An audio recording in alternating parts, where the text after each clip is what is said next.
Well, thank you for the introduction. Before I start, I should say that when I said hello to Sue Essex this morning, she looked up and said, "Blimey, you're wearing a suit." So in case there's anybody else in the audience who's kind of got some uncertainty about the identity, I can confirm it is as per programme, yeah. There hasn't been any change, it is John Drysdale. It's already changed. The topic for my session is a massive one. I could talk about housing and community sustainability, energy efficiency and climate change, but I'm not going to, which is good for the programme timing. I'm going to focus on existing tenants and about housing services, community development, governance and accountability, and of course that in itself is a very wide scope. But before I look at the report recommendations that affect tenants, I need to make two general points. If I can get it to change. No, I'm going to change twice. Wonderful. Okay. The first point is that, of course, social housing includes local authority tenants as well as housing association tenants. The Essex Review started out looking at housing associations, but it's widened. But as a result, there are gaps. And the report has a lot to say about housing association services and developments that will affect tenants, but very little along the equivalent lines for local authority tenants. The report focuses for local authorities on the strategic role, affordable housing, and performance in relation to affordable housing. And that, of course, is the government's outlook, shifting the local authority role to a more strategic one and away from service provision. But it's far from being a completed one. And the emphasis on the strategic role runs the risk, perhaps, of neglecting the very strong role that local authorities still have in social housing provision in Wales. Now, I would mention here perhaps the one point, and a very significant one, that the report does make about local authority housing, and that's the partial transfer option in areas which vote no. And that clearly has very serious implications for the roles and the demands on tenants.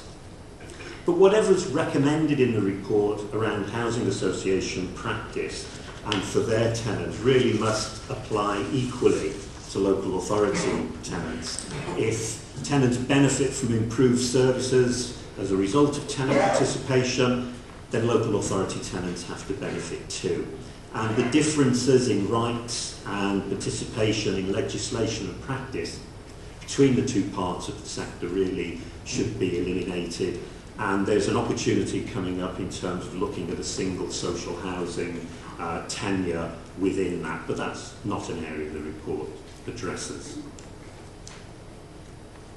Are we going to get this? Yes. Okay. The second point is that what's most remarkable about the Essex report in terms of a tenant perspective is how little it says about tenant involvement and decision-making involvement of tenants. Nevertheless, the commitment is there within the report to tenant participation, and it's a clear message. Tenants should be central in all of the change that's under discussion. And these are some quotes from the report. But the report itself has a feel that's quite technocratic and structural, and that won't help when it comes to informing tenants and perhaps reassuring them about what's going on. Now, tenant participation is not an issue in its own right, and I wouldn't expect there'd be a section in the report on it. Tenant participation is cross-cutting. It's a process that should be included in all issues and activities. And arguably, it's okay that the report has some very significant mentions of tenant participation, doesn't then repeat them against every issue. And perhaps inevitably, given it's a report about structure, governance, finance, it's bound to be a bit professional-facing and technocratic. But it does make me nervous that tenants could be left marginalised in the changes that are going to take place. And I'll say a bit more about that in a minute. And somewhere I did have a piece of paper that was on, thank you. I'll give you your notes back later. Okay. TPAS does have a document that provides a summary of the conclusions and recommendations of the Essex review in plain language, cut down. If you're thinking of trying to engage tenants in some of these changes, that might be of some help. So let's look at the major points, recommendations, and this is about housing association operation in the report. And these are about changes in the current framework and structures for housing associations. And they are the meat and drink of this conference that I have to say everybody so far has avoided actually saying what the recommendations are. So I hope you've all read them and know what they are. But I won't say anything more about them now, but I will come on to the implications for tenants in a later slide.